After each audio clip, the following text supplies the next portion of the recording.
This week in the news, Blizzard Entertainment scoops up a creative director from The Witcher 3 and puts him to work on Diablo 4.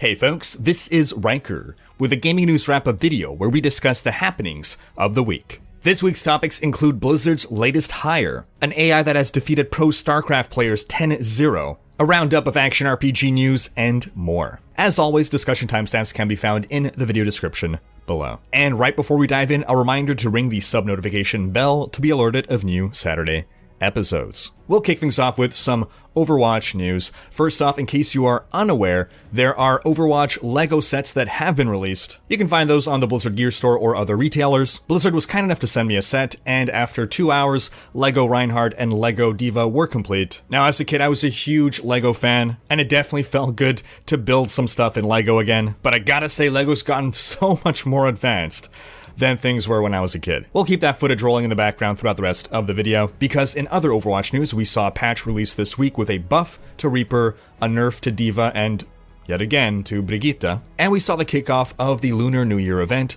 which will run until February 18th. As can be expected, there are a bunch of new skins, including a really cool Zenyatta skin and an awesome Reaper skin. On to some quick Fallout 76 news. A rumor started that Fallout 76 would be going free to play in the not too distant future. Bethesda has officially replied on Twitter stating there is no truth to this rumor. On to some quick Tomb Raider news. A new DLC has released for Shadow of the Tomb Raider called The Nightmare. In it, we revisit Croft Manor, we face a new challenge tomb, we get a new weapon, a new outfit, and a new skill. And honestly, I really enjoyed Shadow of the Tomb Raider. I feel that it's an underrated game. It's easily one of my favorite games of 2018. Alright, now let's dive into one of this week's big stories. The Google-owned DeepMind AI has defeated pro StarCraft 2 players at StarCraft 2. I don't think it would mean much to say it beat them at tic-tac-toe. DeepMind's AlphaStar program was able to beat pro player TLO 5-0, and then pro player Mana 5-0 as well. And this was under tournament conditions. In the past, we've seen AIs defeat pro players, but it was under very contrived circumstances. This was the most legit and most overwhelming victory of an AI over a pro StarCraft 2 player. Now, before we discuss this further, I think we need to clarify exactly something that I know I needed to look up myself to fully understand the difference here. Some people wonder, what is the difference between a true AI and a bot AI in a game?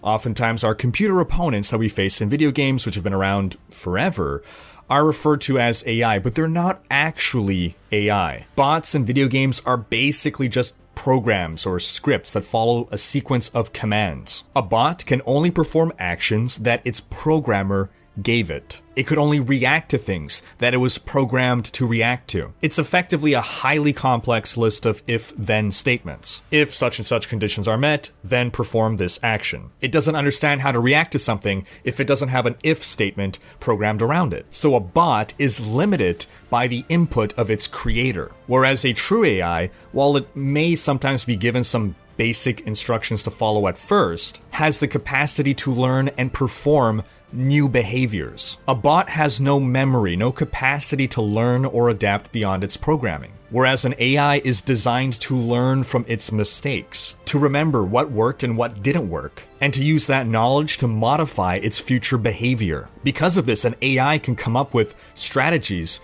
that no human player or programmer ever did. Now, most bots can reach thousands of actions per minute. APM is something measured a lot in many competitive games, particularly in StarCraft 2, and pro StarCraft 2 players are capable of achieving hundreds of actions per minute. But again, that pales in comparison to the thousands that a bot can perform. Throughout their matches with the AlphaStar AI, pro player Mana had an average APM of almost 400, whereas TLO reached nearly 700 APM. By contrast, though, the AlphaStar AI only had an APM of around 280 on average. This suggests that AlphaStar was slower, but more precise than its human opponents. And this may partially be because AlphaStar has a delay between the observations that it makes and its reaction. its reaction time is roughly a third of a second. Compare that to the average human reaction time to visual stimulus,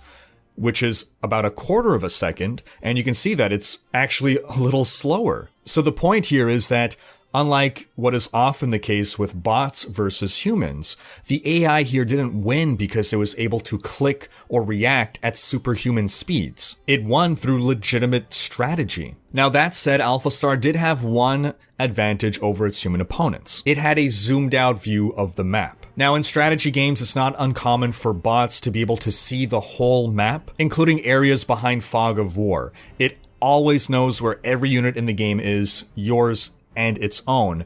But in the case of the AlphaStar AI, it could only see units that were revealed, units that a human player would be able to see. However, again, it had a globally zoomed out view of the map, which must be considered an advantage because a human player that would also be able to have a global view and not have to change from one view to another would perform better. There was one final exhibition match between Mana and an alpha version of AlphaStar that was being trained to use a regular camera angle, and in that case, that was Mana's first victory against the AI. But that said, the AI only had 7 days to train under these new restrictions, and the devs are eager to see what the AI can do if given more time to train. Now, I do have to note that TLO is a pro Zerg player, and the matches were Protoss versus Protoss, so TLO was playing off race. That said, he's still a Grandmaster Protoss player. And TLO said, quote, "The agent demonstrated strategies I hadn't thought of before, which means there may still be new ways of playing the game that we haven't fully explored yet." I don't know why, but it reminds me of Ender's Game,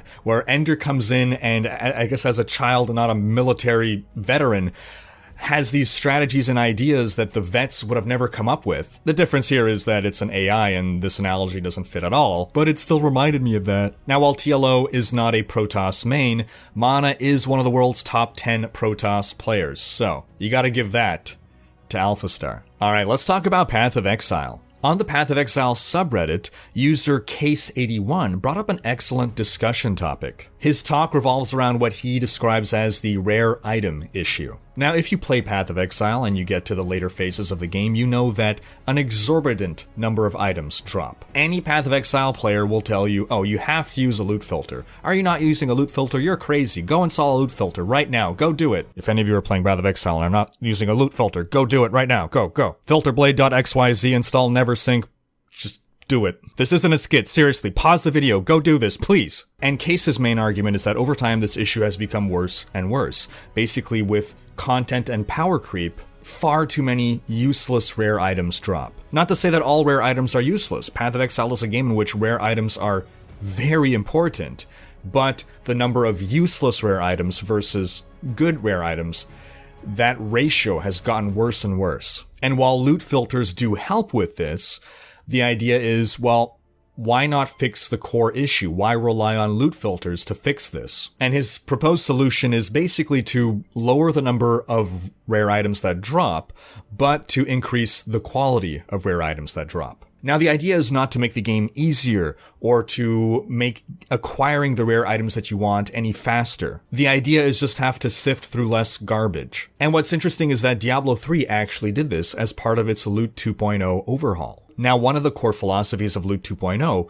was, put plainly, fewer, better items. You won't get as many items, but the items that you do get will on average be better. And one big way that they did this was with smart loot, where items were more likely to roll with an attribute for your class rather than more likely to roll with an attribute not for your class. In the case of Diablo 3, Loot 2.0 made Diablo 3 a much better game.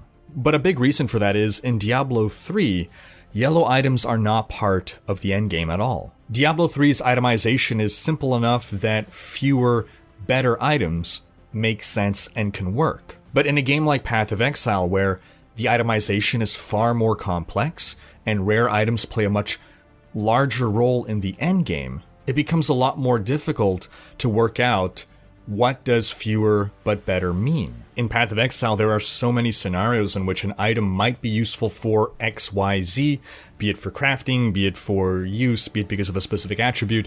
There's just so much more complexity there that there's far more implications to consider. But where do you land on this issue? Do you feel that loot filters are enough, or do you think that the base game itself should not make such a ridiculous number of useless rare items drop? Speaking of loot filters, on to some Grim Dawn news. We've got the Forgotten Gods expansion rapidly approaching. With it is coming a patch that'll include a 64-bit client and a expanded loot filter system. It looks like the loot filter is highly customizable to your desires, and this looks like a great change. On to some Wolcen news. Upcoming action RPG Wolcen.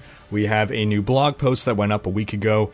In it, it's basically saying that the beta is being delayed yet again, and this is because they're reworking some major systems such as the passive and active skills. They fully detail what they're looking at in the blog post.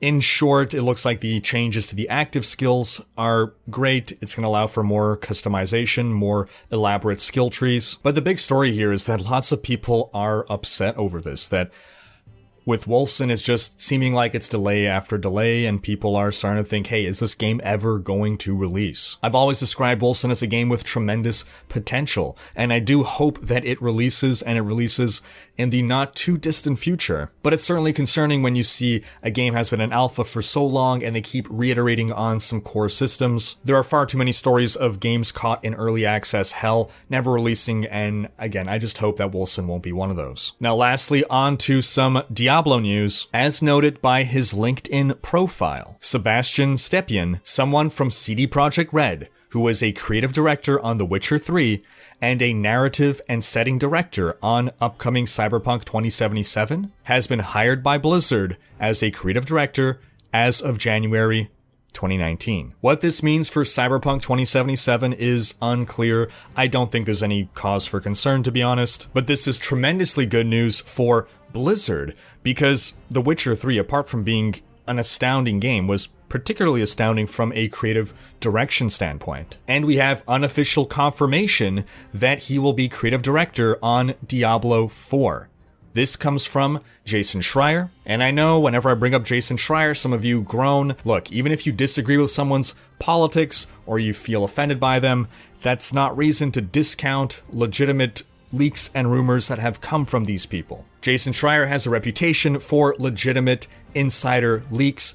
Back in December, we covered the story about how he basically outed Diablo 4, codename Project Fenris, and in light of this recent news, he has come out and stated multiple times that Sebastian Stepien, according to what he's heard, is creative director on Diablo 4, aka Fenris. And I think this is great news for Diablo, because if there is one of Blizzard's properties that is most similar to The Witcher, it would be Diablo. My only concern here is, well, if he's just started on this job in January, how far away is Diablo 4? Or if they're bringing him in late, how much of his vision will he be able to execute? Obviously, I love Diablo, but the story is one aspect of Diablo 3 that I didn't quite enjoy. So hearing that we have a Witcher 3 alum on the project as creative director makes me very excited, very hopeful. And that's gonna wrap up this week's video. But do be sure to have checked out last week's video, in which we discuss EA canning another Star Wars project. Thanks for watching. Special thanks to my Twitch and Patreon supporters for making these videos possible. If you like what you see on this channel and want to support the creation of more content, you can consider becoming a Royal Raider on Patreon, where your support is immensely appreciated. We've got a variety of backer rewards, including behind-the-scenes content, monthly virtual hangouts, and more.